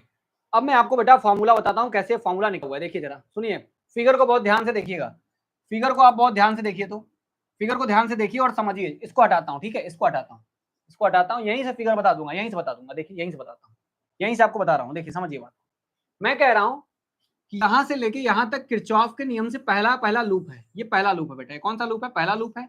और ये वाला आपका कौन सा लूप है बेटा? दूसरा लूप है। ये आपका दूसरा लूप है। इसमें करंट जाके इधर रहा है, इधर से इधर जा रहा है, इसमें करंट इधर से इधर चल रहा है। और यहाँ देखिए, यहाँ करंट ऊपर से इधर आ रहा है, ऊपर से इधर आ रहा है, इधर आ रहा है, ठीक है, ऊपर से इधर आ रहा है। अब मैं क्या कह रहा हूँ, देखिए अब मैं क्या कह रहा हूँ, आपसे दो बातें मैं बोलूंगा, आपसे दो बातें मैं बोलूंगा कि पहले वाले लूप में आपको, पहले वाले लूप में किरचॉफ का नियम लगाना है। तो बताइए किरचॉफ का कौन सा नियम लगाएंगे? पहला लगाएंगे, दूसरा लगाएंगे? कौन बता सकता है? कौन बताएंगे? जल्दी बताइए, किरचॉफ का कौन सा नियम लगाया जाएगा? किरचॉफ का कौन सा नियम लगाएंगे? किरचॉफ का दूसरा नियम लगाएंगे। लिखिए, पहले लूप में, पहले लूप में, पहले लूप में किरचॉफ के दूसरे नियम से, किरचॉफ के, किरचॉफ के दूसरे नियम से, किरचॉफ के दूसरे नियम से, पहले लूप में किरचॉफ के दूसरे नियम से अगर देखा जाए तो हमें क्या मिलेगा? देखिए जरा क्या मिलेगा। देखिए करंट किधर जा रहा है? इधर जा रहा है, इधर जा रहा है। किससे जा रहा है? पी से जा रहा है। किससे जा रहा है? पी से जा रहा है। अगर पी प्रतिरोध है और I1 करंट है तो V बराबर क्या होता था बेटा? IR। V बराबर क्या होता है? IR। I कितना I जा रहा है? I1 जा रहा है। और किससे जा रहा है? किससे जा रहा है बेटा? P से जा रहा है। तो यहाँ क्या लिखेंगे? P लिखेंगे। मतलब कितना खर्चा होगा यहाँ पे? I1P खर्चा होगा। कितना खर्चा होगा? I1P खर्चा हो जाएगा। I1P खर्चा हो गया। I1P लिखिए, I1 खर्चा हुआ और कितना हुआ? P। I1P खर्चा हुआ। अब देखिए इधर से आप जाएंगे, इधर लूप घूम रहा है और इधर से लूप ऐसे बंद हो रहा है, ऐसे जा रहा है, इधर से घूम के आया, ऐसे बंद हुआ है।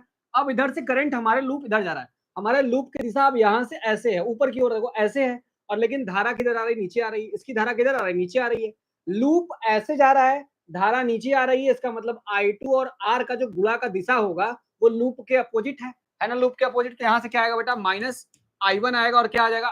I2। धारा कितनी जा रही है? I2 जा रही है। I2 जा रही है, किससे जा रही है? R से। और कोई भी बैटरी इस लूप में नहीं है, इस लूप में तो कोई बैटरी नहीं है, कोई बैटरी नहीं है, तो बराबर किसके करेंगे? जीरो के। समीकरण नंबर 1। समीकरण नंबर क्या हो गया? 1 हो गया। अब चलते हैं बेटा दूसरे लूप में, अब चलते हैं दूसरे लूप में। चलिए सेकंड लूप में आते हैं, दूसरे लूप में आते हैं। देखिए जरा दूसरे लूप में क्या हो रहा है? दूसरे लूप में क्या हो रहा है? दूसरे लूप में हम इधर से जा रहे हैं, इधर से जा रहे हैं नीचे, तो I1 धारा लेके Q से जाओगे तो क्या बनेगा? तो बनेगा I1 Q। I1 क्या बनेगा? I1 Q बनेगा। I1 बनेगा, Q बनेगा। और फिर देखो इधर गए, इधर गए, इधर से इधर घूम रहे हो, ऊपर घूम रहे हो। अब देखो इधर से आए, जब इधर जाओगे, अब इधर से तुम इधर आओगे, लूप ऐसे जा रहा है, लूप का जैसे देखो इधर गया फिर नीचे आया, लेकिन धारा क्या जा रही है? धारा ऊपर जा रही है। देखो धारा ऊपर जा रही है, धारा ऊपर जा रही है, लूप तुम्हारा ऐसे आ रहा है, नीचे आ रहा है। तो यहां से इनका दिशा अपोजिट होगा, -I2S होगा। कितना होगा? -I2S होगा, क्योंकि दूसरी वाली करंट इससे जा रही है, I2S। अब बराबर में कितना होगा? 0 होगा। समीकरण नंबर 2 हो गया। हो गया समीकरण नंबर 2। अब देखिए समीकरण 1 और 2 से हम क्या निकाल सकते हैं? अब समीकरण 1 और 2 से क्या मिलेगा? समीकरण 1 से, समीकरण 1 से देखो जरा अच्छा, तो क्या मिलेगा? समीकरण 1 से चलेंगे तो I1P बराबर किसके होगा बेटा? I2 R के बराबर होगा, होगा ना? अब समीकरण 2 से चलें, समीकरण 2 से चलें तो क्या मिलेगा बताइए? 2 से चलेंगे तो, समीकरण 2 से चलेंगे तो क्या मिलेगा बेटा? अगर 2 से चलेंगे यहां से तो क्या मिल जाएगा? I2 Q बराबर क्या मिल जाएगा? I2S मिल जाएगा। क्या मिल जाएगा? I2S मिल जाएगा, मिल जाएगा। ये आपका समीकरण नंबर 3 हो गया। समीकरण नंबर क्या हो बेटा? 4 हो गया। अगर समीकरण 3 और 4 को भाग दे दिया जाए, 3 को 4 से भाग देने पर, 4 से भाग देने पर, अगर हम 3 को 4 से भाग दे देंगे तो क्या मिल जाएगा बताइए? क्या मिल जाएगा? I1P बटे क्या आ जाएगा? I1Q आ जाएगा, I2Q, सॉरी कितना है बेटा? I2Q आ जाएगा। देखिए कितना आएगा? I1P बटे कितना हो गया? I2 का Q हो गया। अब बराबर में क्या हो जाएगा? I1 का, सॉरी I2 का R है, अब बटे में कितना हो गया? बटे में कितना हो गया? देखिए बटे में कितना हो जाएगा? नीचे कितना आएगा? I2 का S आएगा। I2 कितना आएगा? S आएगा। सही किया ना? यहाँ I1 है क्या? यहाँ I1 है क्या? मैंने यहाँ देखो, यहाँ लिख दिया गलती। यहाँ I1 है, यहाँ कर लीजिएगा, यहाँ I1 है, यहाँ I1 है। तो ये I1Q पहले से ही है, ये I1Q है, बता लीजिए। यहाँ होगा I1 Q हो गया, ठीक है, I1 Q हो गया। तो यहाँ पर नीचे कितना होगा? I1 Q ही होगा, I1 Q होगा। और यहाँ कितना आ जाएगा? I2S आ जाएगा। तो बताओ क्या क्या कट गया? क्या क्या कट गया? I1 से I1 गया, I2 से I2 गया, गया। क्या बचा आपके पास? क्या बचा? P बटे Q बराबर क्या बच जाएगा आपके पास? R बटे कितना आ जाएगा? S आ जाएगा। P बटे Q बराबर कितना आ जाएगा? R बटे S आ जाएगा। यही आपका देखिए नियम है, यही आपका नियम है। ठीक है, ठीक है। खुशी बोल रही है कहाँ? टाइम टेबल क्या है?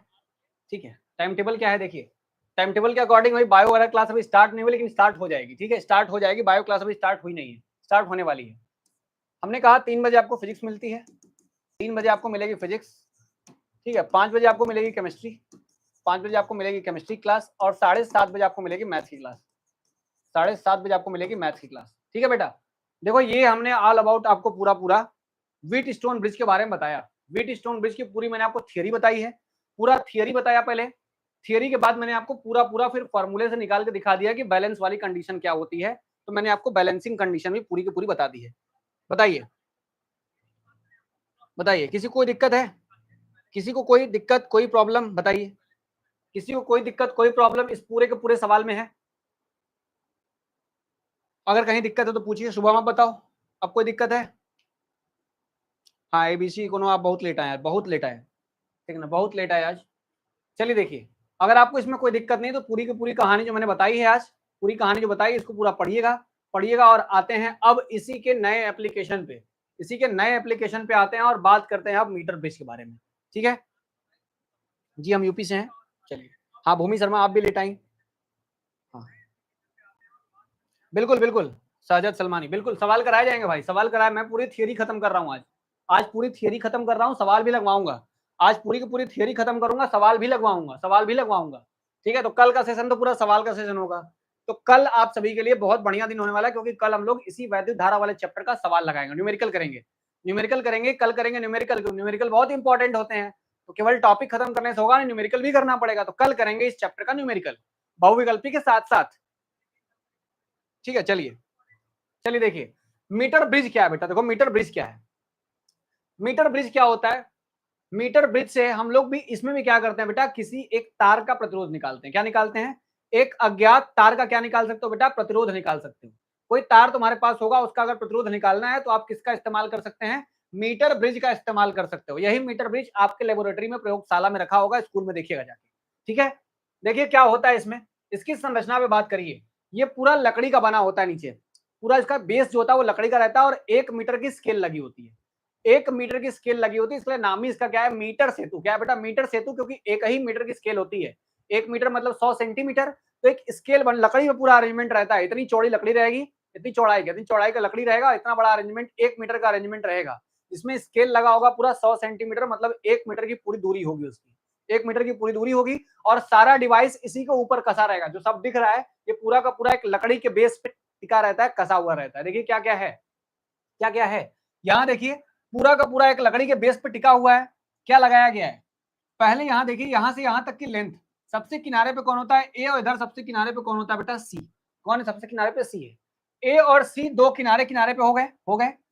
ए वाले पे और सी वाले पे दो एल आकार की लोहे की पट्टियां लगी होती है। ये एल आकार की दो लोहे की पट्टियां लगी होती है। लैब में देखिएगा, मजा आ जाएगा देख के, आपको सब कुछ पता रहेगा पहले से। तो यहाँ दो लोहे की पट्टियां लगी होती है। ए और सी के इन दो लोहे की पट्टियों के बीच में कुछ कुछ दूरी छोड़ के एक और पट्टी लगी होती है, एक और पट्टी यहाँ लगी होती है, ठीक है, वो भी लोहे की पट्टी होती है। क्या करते हैं यहाँ पे? जो एल आकार की पहली पट्टी यहाँ होती है, इस पे दो बिंदु बनते हैं, एक बना यहाँ पे, मान लीजिए एक ऐसे, दो बिंदु हो गए। और वैसे ही इधर वाले भी कितने बिंदु होते हैं बेटा? दो बिंदु होते हैं। वैसे क्या किया जाएगा? ए को और सी को पहले पेंच से क्या कर देंगे बेटा? इसमें लकड़ी के अंदर कस देंगे। लोहे की प्लेट बनी होती है। ये जो प्लेट होती है वो लोहे की, एल आकार की लोहे की प्लेट होती है। और इस एल आकार के लोहे की प्लेट को पहले क्या कर देंगे बेटा? पेंच से कस देते हैं उसमें, ठीक है, कस देंगे। अब इस पे जो दो बने हुए दो होल होते हैं, यहाँ पे दो होल होते हैं, इनमें तीन टोटल तो तीन होते हैं, यहाँ और यहाँ। इसको तो पूरा कस देंगे उसी में, ताकि जाम हो जाए उसमें पूरा। अब यहाँ वाले में और यहाँ वाले में डी जो प्लेट बीच में लगा हुआ है उसमें तीन होल होते हैं। कितने होते हैं बेटा? तीन होल उसके बीच में होते हैं। इसमें तीन होल में क्या करेंगे? पहले वाले होल में, यानी कि ए के पहले होल में और डी के पहले होल में क्या लगाएंगे हम लोग? एक लगाते हैं प्रतिरोध बॉक्स। क्या लगाते हैं? प्रतिरोध बॉक्स, जिसके अंदर ढेर सारे प्रतिरोध रखे होते हैं, यानी कि ढेर सारे रेजिस्टेंस उसके अंदर रखे रहते हैं, ठीक है। देखिए अब क्या करते हैं, लास्ट में सी वाले में और डी के सबसे लास्ट वाले में, डी के सबसे लास्ट वाले में और सी के सबसे लास्ट वाले में जिस तार का प्रतिरोध निकालना होता है, वही तार यहाँ पे क्या कर देते हैं बेटा? लगा देते हैं। अगर आपसे पूछा जाए कि बताइए तार कहाँ लगाते हैं, जिसका प्रतिरोध निकालना है वो तार को कहाँ लगाया जाएगा, ठीक है, तो उस तार को कहाँ लगाया जाएगा? तो उस तार को लगाते हैं बेटा सी वाले, मतलब दूसरी पट्टी में, और बीच वाली पट्टी के तीसरे खाने से जोड़ते हैं, ठीक है। यहाँ सब में बना होता है तार फंसाने के लिए, तार फंसाने के लिए बना होता है। तो आप जब देखोगे तो मिलेगा एक तार लो, इसका प्रतिरोध निकाल के दिखाओ। तो इस तार को पकड़ोगे, एक कोना इस तार का इस वाले में जोड़ दोगे, एक कोना जोड़ दोगे बगल वाले में, ठीक है। प्रतिरोध बॉक्स लेके आओगे, प्रतिरोध बॉक्स को पहले वाले के पहले होल में और इसको इसके पहले वाले होल में जोड़ दोगे तो आपका प्रतिरोध बॉक्स भी जुड़ जाएगा। जुड़ गया। क्या क्या खाली है, क्या क्या खाली है, देखिए डी का बीच वाला बिंदु खाली है और यहाँ बिंदु खाली है, मतलब कनेक्शन कैसे दोगे? तो कनेक्शन देते हैं, एक ए में देते हैं और एक किसमें देते हैं बेटा? सी में देते हैं। एक कनेक्शन ए में देंगे, एक देंगे सी में, एक सी में देंगे। किससे देते हैं, किससे देते हैं? देखो किससे देंगे।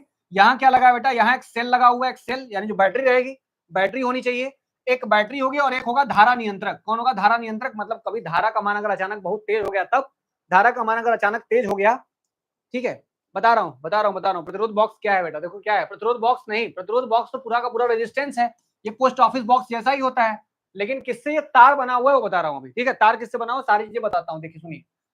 ए और बी के बीच में क्या रहेगा बेटा? ए के बीच में और बी के बीच में एक तार यहाँ से यहाँ तक जुड़ा होगा। एक तार यहाँ से यहाँ तक जुड़ा हुआ, किस मटेरियल का बनता है बताता हूँ किस मटेरियल का तार बना होगा। देखिएगा यहाँ से यहाँ तक एक तार लगा हुआ रहेगा।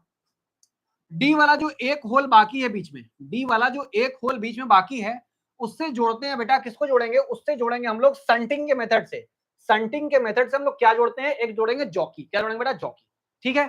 यही चीज आपको पता करनी है कि क्या होता है, ठीक है। यही चीज आपको पता करनी होगी, कुंजी लगानी पड़ती है, एक कुंजी लगानी पड़ती है और इसी को हम लोग क्या बोलेंगे? इसी को बोलते हैं बेटा, देखो यहाँ जो ये जो पार्ट है, पहले पहले ये पता करो कि ये क्या है, ये क्या है, ये क्या है। देखिए यहाँ पे क्या है? धारा मापी है। संट क्यों बोला गया बीच में? संट क्यों बोला गया? देखिए संट क्यों बोला गया है, जब भी आप करंट का प्रवाह यहाँ से यहाँ तक कर रहे हो, धारा आप यहाँ से यहाँ तक दे रहे हो, इसके बीच में आप यहाँ कहीं लगा दो धारा मापी कितना दे रहे हो, ठीक है। इसके बीच में यहाँ एक जब भी प्रतिरोध लगा दोगे तो इस तरीके के सर्किट को हमेशा क्या बोलते हैं बेटा? शंटिंग करना बोलते हैं। क्या बोलते हैं? इसको बोलते हैं शंटिंग करना, ठीक है। इसको क्या बोलेंगे? शंटिंग करना। तो शंटिंग कैसे करते हैं बात आपको पता होनी चाहिए, ठीक है। शंटिंग कैसे करते हैं बात आपको पता होनी चाहिए। और देखिए यहाँ इस्तेमाल करते हैं जो बीच में लगा हुआ है, डी पे जो लगा हुआ है, ये जो लगा हुआ पार्ट है, यहाँ देखिए डी पे पार्ट लगा है, यहाँ से लाके यहाँ टच कराया गया, तार पे टच कराया गया है। 1 मीटर का जो पूरा का पूरा लकड़ी है, उसके ऊपर तार लगा रहेगा। उसी तार के ऊपर आपको इसी जॉकी को टच कराना है। इस जॉकी को बोलते हैं बेटा स्लाइडिंग जॉकी। क्या बोलते हैं? स्लाइडिंग जॉकी बोलते हैं। क्या बोलते हैं? Sliding jockey. कैसा होता है ये? कुछ इस तरीके का होता है, नुकीलाकार ऐसा रहता है, नुकीलाकार इस तरीके का रहेगा, नुकीलाकार रहेगा, जो आसानी से इस तार के ऊपर फिसल सकता है। आसानी से इस तार के ऊपर क्या हो जाएगा?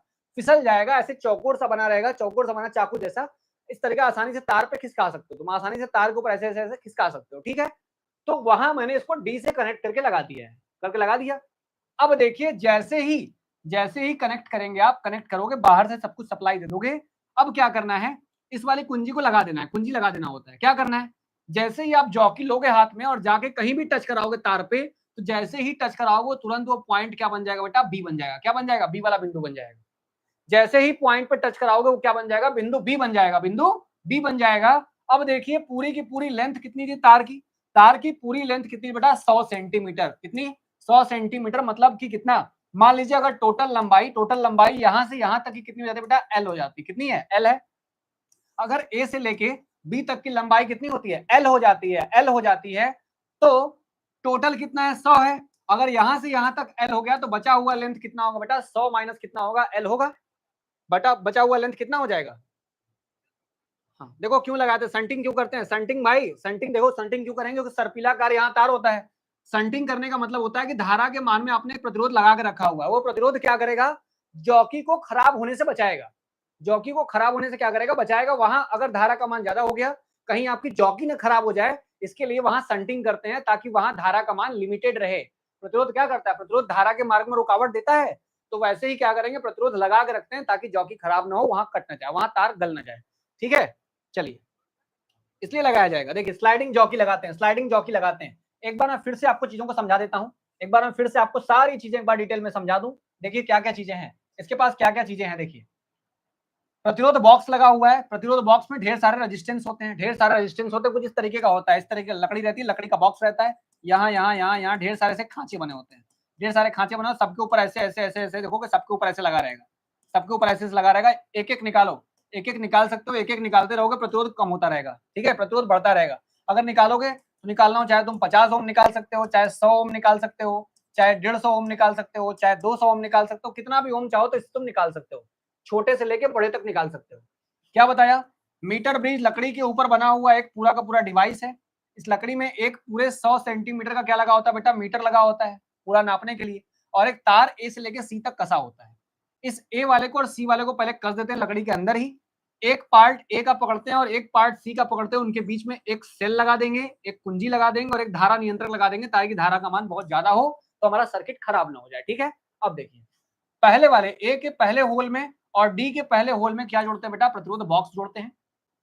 फिर क्या करते हो, यहां से डी में 3 होल है, डी में 3 होल है, तो डी के लास्ट वाले होल को और सी के पहले वाले होल को पकड़ के जिस तार का प्रतिरोध निकालना है वो तार जोड़ देते हैं बीच में। ठीक है, जिस तार का प्रतिरोध निकालना है वो तार हम बीच में जोड़ देते हैं। चलिए, अब डी का बचा हुआ एक होल होता है, इस होल में क्या जोड़ते हैं बेटा? जॉकी। क्या जोड़ते हैं? जॉकी जोड़ते हैं। डी के बीच वाले पार्ट में क्या जोड़ते हैं? जॉकी। और उसी जॉकी को क्या करते हो आप? तार के ऊपर कहीं भी टच करा सकते हो। उसी जॉकी को तार के ऊपर कहीं भी टच करा सकते हो, कहीं भी टच कराओगे, चाहे यहां कराओ चाहे वहां कराओ, कहीं भी कराओ, जहां कराओगे वो बिंदु तुरंत क्या बन जाएगा बेटा? बी बन जाएगा। क्या बन जाएगा? बी बन जाएगा। तो आप यहां से यहां तक की दूरी को अगर एल मानते हो, टोटल दूरी होती है 100, तो बची हुई दूरी कितनी होगी? 100 माइनस एल होगी। बताइए, ये सारी चीजें आपको मीटर ब्रिज में समझ में आई कि नहीं आई? भाई जॉकी का काम क्या होता है? जॉकी जैसे ही जहां लगाई जाती है वहां वो तार को दो भागों में डिवाइड कर देता है। जॉकी जहां लगती है वो करंट को मेजर करती है और तार वहीं से दो भाग में क्या होता है बेटा? डिवाइड हो जाता है। ठीक है, वहीं से तार दो भाग में डिवाइड होता है। जॉकी का यही काम है, जॉकी का यही काम है। जॉकी जहां टच करता है वहां से तार को दो भाग में क्या कर देता है? डिवाइड कर देता है, तार को दो भाग में बांट देता है। चलिए, अब इसी पूरी कहानी को हम लोग यहां समझते हैं। किसी चालक का यानी किसी भी तार का प्रतिरोध ज्ञात करने के लिए व्हीट स्टोन सेतु के सिद्धांत पर आधारित, एग्जामिनर सबसे पहला सवाल आपसे यही पूछेगा कि बताओ मीटर ब्रिज किसके प्रिंसिपल पे काम करता है? किसके सिद्धांत पे काम करता है? तो व्हीट स्टोन ब्रिज के सिद्धांत पे काम करता है। यानी जैसा काम व्हीट स्टोन ब्रिज में होता था वैसा काम मीटर ब्रिज में होगा। उसी का एग्जाम्पल है, उसी का एग्जाम्पल है। किसी चालक तार का प्रतिरोध ज्ञात करने के लिए व्हीट स्टोन सेतु के सिद्धांत पर आधारित मीटर सेतु, क्या बेटा? मीटर सेतु एक सुग्राही यंत्र है, बहुत सेंसिटिव है। क्या है बेटा? सेंसिटिव इंस्ट्रूमेंट है, यानी कि यंत्र है। इसकी सुग्राहिता पोस्ट ऑफिस बॉक्स की अपेक्षा बहुत ज्यादा होती है। पोस्ट ऑफिस आपको पढ़ना नहीं है तो ये लाइन में आपको अभी नहीं बता रहा हूं। पोस्ट ऑफिस बॉक्स अभी आप जानते नहीं है। देखिए, मीटर सेतु चित्र में दिखाया गया है, मैंने दिखाया था आपको। ए से सी तक, कहां तक बेटा? ए से लेके सी तक, ए से लेके पूरा सी तक, ए से लेके सी तक 1 मीटर लंबा मैग्नीन का बना, मैग्नीन, मंगनीन नहीं, मैग्नीन। ठीक है, मैग्नीन, मैग्नीन अथवा कॉन्स्टेंटन, ये भी एक धातु है, ये भी एक धातु है। मैग्नीन का अथवा कॉन्स्टेंटन का एक तार लगा होता है जो एक लकड़ी के आधार पर मीटर पैमाने के सहारे कसा हुआ होता है। एक स्केल रहेगी, एक स्केल रहती है, स्केल रहती है और ये पूरा का पूरा अरेंजमेंट एक लकड़ी पे सेट रहता है और तार यहां से लेके यहां तक पूरा का पूरा कसा होता है 100 सेंटीमीटर के लकड़ी पे। ठीक है, 100 सेंटीमीटर के स्केल पे तार पूरा कसा होता है। ठीक है, क्या बताया गया? ए से सी 1 मीटर लंबा मैग्नीन का अथवा कॉन्स्टेंटन का एक तार बना होता है, तार होता है, एक लकड़ी के आधार पर मीटर पैमाने के सहारे कसा हुआ होता है। ठीक है, तार का अनुप्रस्थ काट सभी जगह एक समान होता है, मतलब तार एक समान मोटाई का होता है। ऐसा नहीं कि तार कहीं मोटा कहीं पतला, कहीं मोटा कहीं पतला, ऐसा नहीं है। तार एक समान मोटाई का है। तार के सिरे ए और सी जो होते हैं, तार के सिरे जो ए और सी हैं, कौन कौन सा बेटा? ए हैं और सी हैं, ये तार के सिरे हैं। तार के सिरे जो होते हैं ए और सी, दो एल आकार के पेंच, दो एल आकार के मुड़ी हुई तांबे की पत्तियों से जुड़े होते हैं। किससे बेटा? तांबे की पत्तियों से जुड़े, कहीं तांबे का कहीं लोहे का, ऐसा भी होता है। ठीक है, तांबे का लोहे का दोनों को हो सकता है। तांबे की पत्तियों से जुड़े होते हैं, मतलब यहाँ देखो, यहाँ ए वाला जो पार्ट है ये वाला और सी वाला पार्ट ये वाला, ये दोनों तांबे की एल आकार की पत्तियों द्वारा क्या होता है बेटा? जुड़े रहते हैं। कहानी पूरी मैंने आज लिखी हुई है। जिनके सिरों पर संबंधक पेंच लगे होते हैं जो कि जोड़ते हैं, जो कसने के काम आते हैं। इन पत्तियों के बीच में दोनों कुछ रिक्त स्थान छोड़कर एक तीसरी तांबे की पत्ती लगाई जाती है। किसका बेटा? तांबे की पत्ती लगाई जाती है, जिसपे 3 संबंधक पेंच लगे होते हैं। क्या लगे होते हैं? 3 संबंधक पेंच लगे होते हैं। देखो यहाँ पे 2 एल आकार की पत्तियों के बीच में कुछ कुछ जगह छोड़कर एक और पत्ती लगाई जाती है तांबे की, जिसपे 3 संबंधक पेंच लगे होते हैं। 3 संबंधक पेंच लगे होते हैं और ये तीनों संबंधक पेंचों में कुछ ना कुछ चीजें लगाई जाएंगी। देखिए, लगे होते हैं। बीच वाले पेंच डी को एक संट युक्त धारामापी जी से जोड़कर सर्पी कुंजी, जिसे हम लोग स्लाइडिंग जॉकी बोलते हैं, सर्पी कुंजी मतलब स्लाइडिंग जॉकी, बी से जोड़ देते हैं, जिसकी नोक को तार पर खिसकाकर कहीं भी स्पर्श कराया जा सकता है। ठीक है, समझिए बात। स्लाइडिंग जॉकी को आप कहीं भी सरका सकते हैं, खिसका सकते हैं, खिसका के इधर उधर किया जा सकता है। ठीक है भाई, उसका नाम भी वही होता है। देखो, ये है तो सर्पी कुंजी, स्लाइडिंग जॉकी को हम लोग सर्पी कुंजी के नाम से जानते हैं। एबीसी देख लो, ठीक है, जिसकी नोक को तार पर खिसकाकर कहीं भी टच करा सकते हो, जहां टच कराओगे वही बिंदु क्या बन जाएगा, बी बन जाएगा। वही बिंदु क्या बन जाएगा बेटा, बी बन जाएगा, बन जाएगा। अब देखिए प्रतिरोध निकालते कैसे हैं, ज्ञात कैसे करते हैं, इसका इस्तेमाल कैसे करोगे, अभी तो सब जान गए कैसे बनता है, क्या होता है, आपको सब पता चल गया, सब दिख रहा है आपके सामने।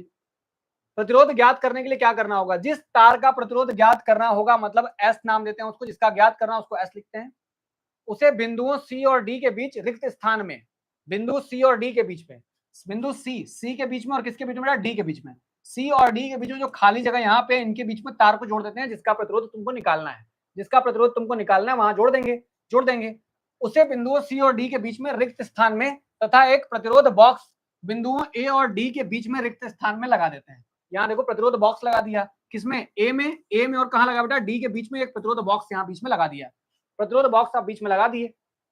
बिंदुओं ए व सी के बीच में एक सेल लगाते हैं, धारा नियंत्रक लगाते हैं तथा कुंजी के लगाते हैं, संबंधक पेचों के द्वारा जोड़ दिए जाते हैं। प्रयोग में जब सर्पी कुंजी के सेतु के तार एसी को किसी बिंदु बी पर स्पर्श करती है तो तार दो भागों में क्या हो जाता है, बढ़ जाता है। जैसा कि मैंने बताया कि जैसे ही आप सर्पी कुंजी को एसी के किसी भी पॉइंट पे ले जाके रखोगे, किसी भी पॉइंट पे ले जाके रखोगे, ठीक है, जब भी किसी पॉइंट पे रखोगे तो तार एसी को किसी बिंदु बी पर स्पर्श करती है तो तार दो भागों में क्या होता है बेटा, बढ़ जाता है। तार की पूरी लंबाई अगर 100 थी तो बढ़ के एक मान लो एल है तो दूसरा वाला कितना बच जाएगा, 100 में से एल घटाना पड़ेगा, 100 में से एल क्या करना पड़ेगा, घटाना पड़ेगा। ये दोनों भाग ए बी और बी सी कौन कौन से भाग आए, देखो यहाँ पे कौन कौन से भाग आए हैं, एक आया ए से लेके कहां तक, बी तक, और एक आया बी से लेके कहां तक, सी तक। ये दोनों भाग जो होते हैं ए बी और कितना बेटा, बी सी, दोनों भाग ए बी और बी सी व्हीटस्टोन सेतु के पी और क्यू की तरह काम करते हैं। किसकी तरह बेटा, पी और क्यू की तरह काम करते हैं। तो बताओ जरा क्या होता है, पी बटे क्यू बराबर क्या होता है, आर बटे कितना, एस। अगर हम कह रहे हैं कि ये पी जो है वो किसकी तरह काम कर रहा है, देखो ए बी जो पहला वाला दूरी है वो पी की तरह काम कर रहा है, दूसरा वाला दूरी किसकी तरह काम कर रहा है, क्यू की तरह काम कर रहा है। तो अगर ये ए बी की तरह काम कर रहा है और ये किसकी तरह काम कर रहा है, बीसी की तरह। मैंने कहा कि बताइए जरा, अगर ए से बी तक की दूरी एल है और बी से लेके सी तक की दूरी जो 100 माइनस एल है, तो वहां मान रख दो तो क्या आ जाएगा बेटा, मान क्या आ जाएगा, तो कहोगे सर पी का मान आ जाएगा कितना, एल, और ये नीचे कितना आ जाएगा बेटा, 100 माइनस एल, 100 माइनस एल बराबर कितना आएगा, आर बटे कितना, एस आ जाएगा, आर बटे कितना आएगा, एस आएगा। और यहां से अगर हमको एस का मान निकालना होगा तो निकाल सकते हो। देखो एस का मान कैसे निकलेगा, एस का मान निकालने के लिए आप इसको इधर भेज दोगे, एस का मान निकालना है, एस का मान निकालने के लिए इसको इधर गुणा करो, 100 माइनस कितना हो जाएगा, एल हो जाएगा, बटे में कितना हो जाएगा, एल हो जाएगा, इंटू आर हो जाएगा। यही फॉर्मूला होता है मीटर ब्रिज का, जो कि प्रैक्टिकल वाली कॉपी में आप लिखते हैं, यही प्रैक्टिकल वाली कॉपी में आप लिखते भी हो, ठीक है, यही वाली प्रैक्टिकल की कॉपी में आप फॉर्मूला लिखते भी हो कि ए बी की लंबाई अगर एल हो तो बी से सी तक की लंबाई होगी 100 माइनस एल। ये वैसे ही काम करते हैं जैसे व्हीटस्टोन में पी और क्यू काम करते हैं। तो पी और क्यू की जगह उनका मान रख देंगे, आर बटे एस के बराबर कर देंगे, यहां से हम एस का मान निकाल सकते हैं जो कि अज्ञात प्रतिरोध है, ठीक है। चलिए वो भी अज्ञात प्रतिरोध होंगे, ठीक। चलिए बहुत बहुत बधाई आपको, आपके 500 सब्सक्राइबर पूरे हो गए भाई। चलिए बात समझ में आई, बात समझ में आई, यहाँ तक क्लियर है सबको, कोई दिक्कत तो नहीं होगी। चलिए देखिए क्या बोला गया बेटा, कैसे निकालते हैं, देखिए कार्य करते हैं। करने के लिए क्या करना होगा, सबसे पहले प्रतिरोध बॉक्स में से कोई एक प्रतिरोध आर निकाल लेते हैं तथा कुंजी के को बंद कर देते हैं। अब सर्पी कुंजी को तार के सहारे खिसकाकर ऐसी स्थिति प्राप्त करते हैं कुंजी को तार पर दबाने से धारामापी में कोई विक्षेप उत्पन्न न हो। इस स्थिति में बिंदु बी और डी एक ही विभव पर होते हैं। बिंदु बी को शून्य विक्षेप की स्थिति कही जाती है और तार के दोनों भागों ए बी व बीसी की लंबाइयां मीटर पैमाने पर पढ़ लेते हैं कितना कितना है। मान लो तार ए बी की लंबाई का प्रतिरोध अगर पी है और बीसी वाले का कितना आ रहा है बेटा, क्यों आ रहा है, तो आपको सब पता चल जाएगा। देखिए तुरंत पता चल जाएगा ना, देखो यहां से बता रहा हूं, देखो सुनो सूत्र क्या है, हमने कहा यहां से लेके यहां तक आपका पूरा ए से लेके कहां तक बेटा, सी तक है। और यहाँ लगा हुआ है आपका प्रतिरोध बॉक्स, मान लो यहाँ लगा हुआ है प्रतिरोध बॉक्स। पहले क्या करते हो बेटा, पहले क्या करोगे, यहां से कोई एक प्रतिरोध बाहर निकाल दोगे, कोई एक प्रतिरोध बाहर निकाल लो, प्रतिरोध बाहर निकाल लोगे और तुरंत यहां से की को क्या कर दोगे बेटा, बंद कर दो, कुंजी यहाँ लगी हुई है उसको बंद कर दो ताकि धारा मापी यहाँ से करंट जाए, करंट जाएगा। अब यहाँ से आप जॉकी को लेके आओगे, जॉकी को जैसे ही कहीं टच कराओगे तो बिंदु क्या बन जाएगा, बी बन जाएगा। तो ये देखना है तुमको, ये देखना है कि धारा मापी लगा हुआ है, धारा मापी बीच में लगा हुआ है, उस धारा मापी में कोई भी विक्षोभ नहीं होना चाहिए। मतलब जैसे स्लाइडिंग इतना खिसकाओ कि जहां जाके जो गैल्वेनोमीटर में डिफ्लेक्शन है वो बंद हो जाए, यानी संतुलित हो जाए। तो ऐसे खिसकाना है, स्लाइडिंग जॉकी को ऐसे खिसकाना है ताकि जहां जा करके विक्षोभ एकदम भी ना हो और जहां विक्षेप नहीं होगा वहीं पे आप कहेंगे बिंदु बी है, वहीं आपका बिंदु क्या रहेगा, बी रहेगा। अब दूरी देख लो, ए से बी तक की दूरी मान लो अगर 53 आ गई, कितना आ गया बेटा, 53 आ गया, तो आप ये जान गए कि अगला दूरी कितना बचा होगा बेटा, 47 बचा होगा, 47 बचा होगा। तो यही आ गया आपका पी और क्यू का मान आ गया 53 आ गया, नीचे कितना हो गया 47 हो गया।